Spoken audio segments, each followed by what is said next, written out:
আসসালামু আলাইকুম।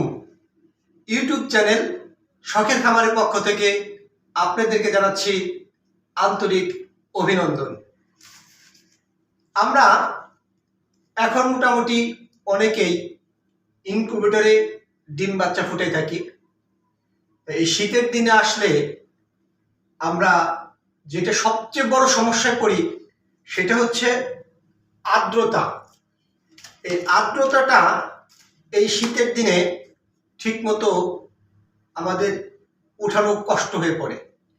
ইদানিং আমাকে অনেকেই ফোন দিছে যে ভাই, আমরা ককশিটে যে ইনকিউবেটর সেখানে আর্দ্রতা 30-32-এর উপরে উঠতেছে না। এটার অন্যতম কারণ হলো আমাদের এই শীতের দিনে আর্দ্রতা খুবই কম থাকে, বাতাসে আর্দ্রতা একদম কম থাকে, যার দরুন দেখা যায় কি আমাদের ইনকিউবেটরের ভিতরের আর্দ্রতাটাও কম থাকে।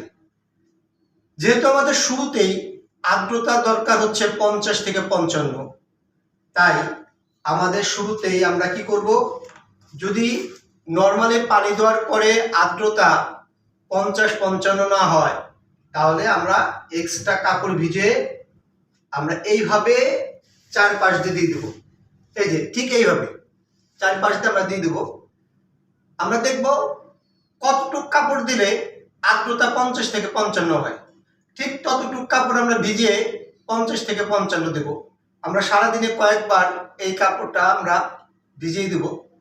যখন আর্দ্রতা আরও লাগবে, অর্থাৎ শেষের দিকে, যেমন কখনো 60-65, কখনো 70-75, তখন আমরা অতিরিক্ত কাপড় ভিজিয়ে, মোটা মোটা কাপড় ভিজিয়ে আমরা এটা চারপাশ দিয়ে রাখবো এবং কিছুক্ষণ পর পর, অর্থাৎ 2 ঘন্টা 2.5 ঘন্টা পর পর আমরা এই কাপড়টা ভিজিয়ে আমরা দেবো। যেহেতু শীতের দিনে আর্দ্রতাটা খুবই সমস্যা, তাই আমাদের এই কাজটা করলে ইনশাল্লাহ আমাদের মুরগির বাচ্চা সঠিকভাবে ফুটবে এবং হ্যাচিং রেটটা ভালো থাকবে।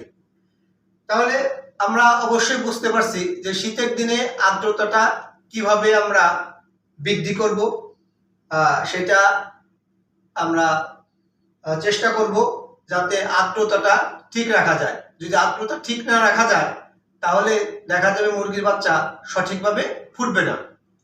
আজ এ পর্যন্তই। আগামীতে আমি আপনাদেরকে আরো নতুন ভিডিও নিয়ে আসবো, নতুন একটা বিষয় নিয়ে। আমার এই চ্যানেলটা যারা প্রথমবার দেখছেন তাদেরকে আমি অনুরোধ করব চ্যানেলটা সাবস্ক্রাইব করুন এবং লাইক করে আমার সাথে থাকুন। আর আগামীতে যাতে আমি আপনাদেরকে আরো নতুন নতুন ভিডিও উপহার দিতে পারি সেই দোয়া করবেন। আজ আল্লাহ হাফেজ। আসসালামু আলাইকুম।